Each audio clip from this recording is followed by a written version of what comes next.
In the heart of what is now southwestern Nigeria, long before the rise of modern cities, the ancient Egba Kingdom stood proud, its walls built not just of clay and timber, but of resilience, unity, and wisdom passed down through generations. The morning sun rose slowly over Abeokuta, casting a golden glow on the great rock of Olyomo, beneath which the Egba people had found refuge and strength. The kingdom was alive with activity, but beneath the surface of drumming and trade, tension brewed like a storm gathering at the edge of the sky. News had arrived days earlier. A neighboring laboring kingdom, once a vassal state that paid tribute through farming and craft, had grown restless. For years, they had toiled under the Egba's protection, sending yams, palm oil, and woven cloth as offerings. But now, whispers of rebellion echoed through their villages. They wanted independence. They wanted power. Inside the royal palace, carved pillars stood tall like silent witnesses to history. The air was thick with incense and unease. The Oloke of Egba sat upon his throne, adorned in coral beads and rich oak, his face stern but thoughtful. Around him, chiefs and war generals gathered, their voices low but urgent. "My king," one of the generals began, bowing slightly, "our spies confirm it. The laboring kingdom has begun training warriors. They are no longer farmers alone, they prepare for war." A murmur spread across the council. The Oloke leaned forward, his staff resting firmly in his hand. "We gave them land.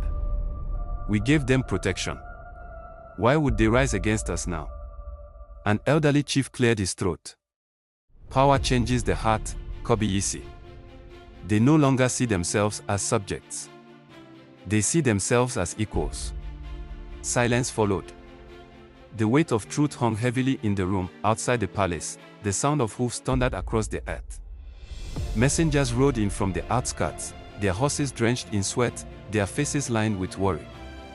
Dust trailed behind them like a warning written in the wind. One rider dismounted hastily, rushing into the palace courtyard. "Kobiyisi. They have crossed the river boundary. Armed men. Hundreds of them."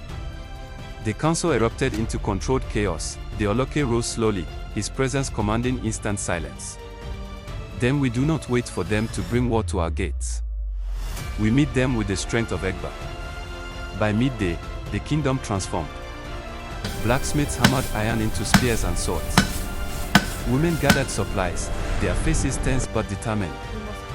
Young men, some barely of age, stood tall as they were handed weapons, their hearts pounding with fear and pride. At the edge of the city, the Egba warriors assembled. Horses stamped impatiently, their riders gripping reins tightly. The generals rode at the front, their eyes scanning the horizon. The land stretched wide before them, fields that once grew crops now turned into battlegrounds. As they rode out, the rhythm of hoofs echoed like war drums across the plains. Dust rose behind them, carrying the scent of earth and destiny.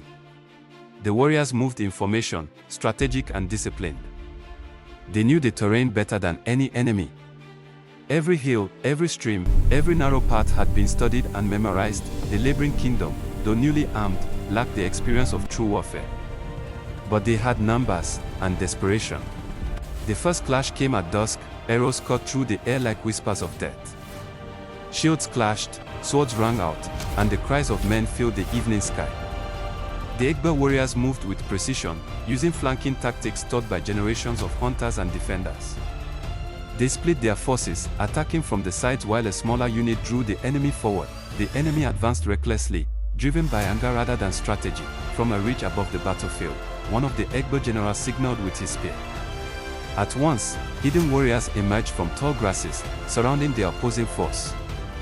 It was a trap, carefully planned and perfectly executed. The ground trembled as horsemen charged through the center, breaking the enemy's formation. Confusion spread among the laboring kingdom's ranks. Their unity faltered, yet they fought fiercely. Their leader, a former tribute chief, stood tall amidst the chaos, shouting commands, rallying his men. He had once knelt before the Oloke, now he stood against him. Back in the palace, night had fallen.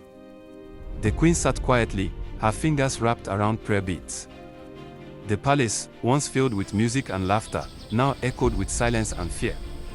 Every distant sound felt like a message from the battlefield. Would they return? A young attendant whispered. The queen did not answer immediately. Her gaze was fixed beyond the walls, as though trying to see through darkness itself. they must, she finally said, though her voice carried the weight of uncertainty. Hours passed. Then, just before dawn, the sound returned, hooves once again, but slower this time. The palace gates opened, the warriors rode back, their bodies weary, their armor stained with dust and battle. But they returned victorious. The rebellion had been crushed. The laboring kingdom, though brave, had underestimated the unity and strategic strength of Egba. Their leader had fallen, and their forces scattered. As the sun rose again over Olumo Rock, the kingdom breathed a collective sigh of relief. But victory did not bring celebration, it brought reflection. The Oloke stood before his people later that day. Let this not be a story of conquest, he said. Let it be a lesson. A kingdom divided in purpose will always face war.